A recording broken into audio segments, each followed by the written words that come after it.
बोलो श्री गुरुदेव भगवान उड़िया बाबा की जय। श्री माता जी महाराज की जय। श्री हरि भैया की जय। और राधे राधे। हरे कृष्ण कृष्ण कृष्ण हरे हरे, हरे राम राम राम हरे हरे। सब माता बहनों को प्रणाम। है ना, आज मुझे श्री माता जी महाराज, श्री माता राम कुमार जी महाराज श्री देदामी धाम में विराजने वाली, इनकी बहुत ही सुंदर कथा है, बहुत ही सुंदर बात है, बहुत ही सरल है, वो मुझे बहुत अच्छी लगती है। वो मैं आज इसमें से देख कर आपको बता रही हूँ। वैसे मुझे आता कुछ नहीं है, ये मत समझना कि ज़्यादा बुद्धिमान है या विद्वान बन रही है, नहीं, मैं देख के बता रही हूँ, मैं अपने लिए बता रही हूँ। माता जी,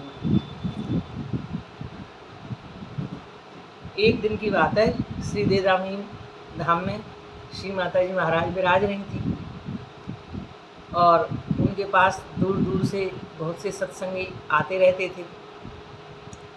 और एक दिन उनके पास बाहर से बहुत सारे सत्संगी आए हुए थे। कुछ सत्संगी, उनमें से कुछ सत्संगी माता जी महाराज से बोले, हे माता जी महाराज, हमें कोई ऐसा सरल सा उपाय बतलाइए जिससे हम सुखी हो जाएं। तो माता जी महाराज कहने लगी, ये बात वो जहाँ तक है ज़्यादातर बोलती ही थी, क्योंकि श्रेय, बोलने का श्रेय श्री गुरु जी महाराज को देना चाहती थी। वो कहती थी कि मैं नहीं बोल रही हूँ, श्री गुरु जी महाराज उड़िया बाबा बोल रहे हैं। तो कहती थी, वैसे तो भैया मैं कछु जानता ना हूँ, पर श्री गुरु जी महाराज उड़िया बाबा मेरी जिब्या पर विराजें और वो कुछ बोले तो ये दासी बोल पाए। ऐसा कहकर फिर आगे बढ़ती थी कि देखो भैया, ये जो तृष्णा है ना, तृष्णा ये महादुखदायी है। वैसे तृष्णा से संसार के सारे कार्य अपने आप होते चले जाते हैं, लेकिन आदि शंकराचार्य जी कहते हैं कि जो विशाल तृष्णा है वो दुख की जननी है, अत्यधिक दुख देती है विशाल तृष्णा। जैसे महादेवराज इंद्र है, वो हर वक्त भयभीत रहते हैं कि कहीं कोई तपस्या करके मेरा इंद्रासन न ले ले। राजे महाराजे हैं, वैभवशाली होते हुए भी वो ये सोचते रहते हैं अमुक राज्य पर चढ़ाई कर दें और उसे जीत लें, अपने राज्य में मिला लें। और वो इस तरह युद्ध करते हैं और उनकी पत्नियां, माताएं, बच्चे सब अनाथ हो जाते हैं और वो हर वक्त दुखी रहते हैं। तो माता जी कह रही हैं कि देखो,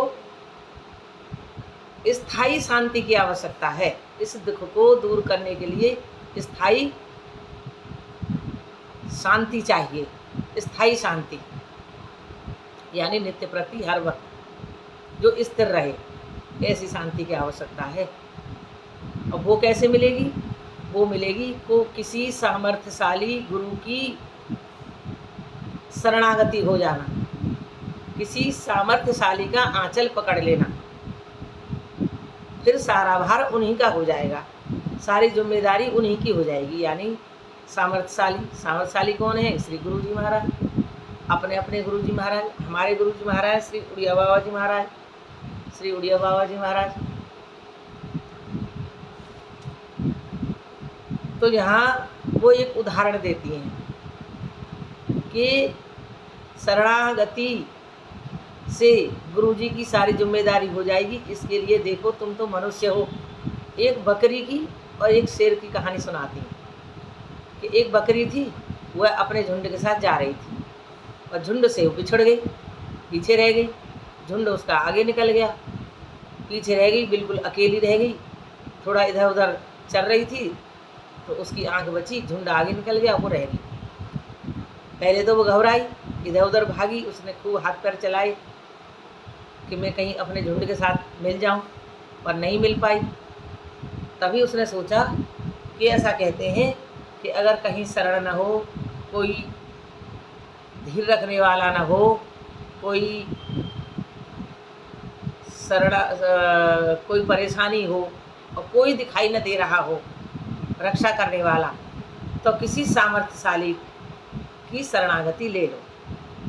तो वो सोचने लगी, मैं भी किसी बलवान की, शक्तिशाली की शरणागति ले लेती हूँ। तो उसने इधर उधर नज़र घुमाई तो उसे एक सिंह का, शेर का चरण चिन्ह दिखाई दिया। उसने सोचा ये हमारे राजा हैं बनराज, उन्हीं के चरण के चिन्ह की रखवाली करने बैठ जाती हूँ। उसी चिन्ह पर बैठ गई। थोड़ी देर बाद भेड़िया आया और भेड़िया का तो आहार ही है बकरी। भेड़िया आता गया, वो बोला ए बकरी चल भाग यहाँ से, दौड़। कि क्यों, क्या बात है? कि तू दौड़ेगी मैं तुझे पकड़ूंगा, मैं अपना आहार बनाऊंगा। बकरी बोली चुप रहो, ऐसी बातें मत करो हमसे, तुम्हें पता नहीं है हम कहाँ बैठे हैं। और आँख बंद करके जुगाली करने लगी। भेड़िया डर गया एकदम, अरे ये कैसी निडर हो रही है? अरे बकरी तू ऐसी निडर क्यों हो रही है? मैं आ रहा हूँ, तुझे खा जाऊंगा, भक्षण कर जाऊंगा। बकरी बोली हमसे ऐसी बातें मत करो, हमारे पास आओ, देखो हम कहाँ बैठे। भेड़िया आया, उसने देखा तो उसने दिखाया कि देखो ये चरण चिन्ह है, हमारे बनराज शेर का चिन्ह है। तो बोला तो इससे क्या होगा? कि इससे ये होगा कि हम इसकी रक्षा कर रहे हैं, इस पर कोई चढ़ न जाए, इसे उलांघ न जाए, कोई इसे बिगाड़ न दे। हम अपने शेर की, सिंह राजा की इंतजार कर रहे हैं, वो आएंगे तब हम उनका अपना चरण चिन्ह सौंप देंगे। भेड़िया ने कहा अरे ये तो बड़ी निडर है, शेर इसका कोई करीबी है, कोई बहुत बड़ा प्रेमी होगा, तो हम तो यहाँ से चले जाते हैं दुम दबा कर, नहीं तो ये हमें शेर का ही ग्रास बनवा देगी। गीदड़ जो है, भेड़िया चला गया, फिर गीदड़ आया और टाइगर वैसे जो होते हैं वो दूसरे वाले शेर वो भी आए, कई बार क्या है भूल जाते हैं।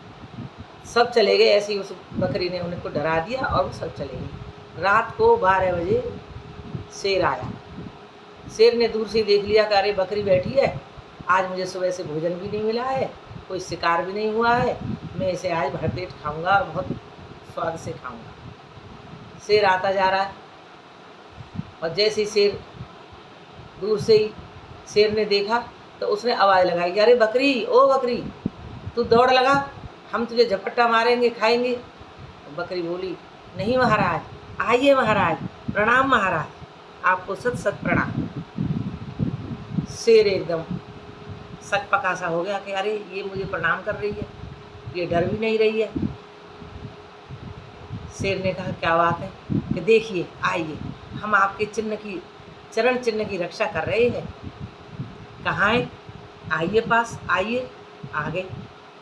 शेर आ गया, उसने देखा कि देखिए ये आपके चरण का चिन्ह है, हम इस पर बैठे हैं, इसकी रक्षा कर रहे हैं ताकि आपका चिन्ह जो है बिगड़े नहीं, कोई से उलांखे नहीं, हम इसकी रक्षा कर रहे हैं। शेर को बड़ा अच्छा लगा, खुश हो गया।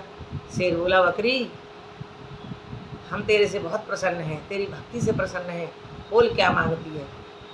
शेर ने कहा, बकरी बोली ठीक है महाराज, हमें हमारे अमुक अमुक गांव में पहुंचा दीजिए, अमुक नाम का हमारा जो मालिक है उसके यहाँ पहुंचा दीजिए, और हमें सुबह से भूखे हैं तो हमें भोजन का भी प्रबंध हो जाए, और हमसे चलने फिरने में भी थोड़ी दिक्कत हो रही है, हमारे पहुंचाने की व्यवस्था की जाए।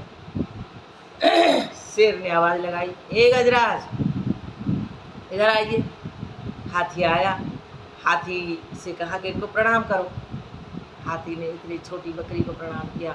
भक्ति में कितनी बड़ी शक्ति है। प्रणाम किया और उसे अपने माथे पर बैठा के उसको पत्ते खिलाता हुआ, नरम नरम कोमल कोमल पत्ते खिलाता हुआ उसके घर जाके पहुंचा दिया। श्री विष्णु शर्मा जी कहते हैं, वो कवि हैं, लेखक हैं बहुत बड़े, कि जब एक क्षुद्र प्राणी जो पशु है वो किसी बलवान की शरणागति लेने से अपनी जान बचा सकता है, अपने आप को निर्भय बना सकता है, शांति बना सकता है, सुखी बना सकता है, तो क्या मनुष्य में इतनी बुद्धि नहीं कि भगवान, गुरु भगवान की शरणागति ले और अपने आप को सुखी कर ले? निरंतर नाम जप करने से, भगवान गुरु जी की शरणागति करने से उसका मन शांत हो जाएगा, इच्छाएं खत्म हो जाएंगी और वह सुखी ही सुखी हो जाएगा। बोलो श्री गुरु जी महाराज की जय। राधे राधे। हरे कृष्णा।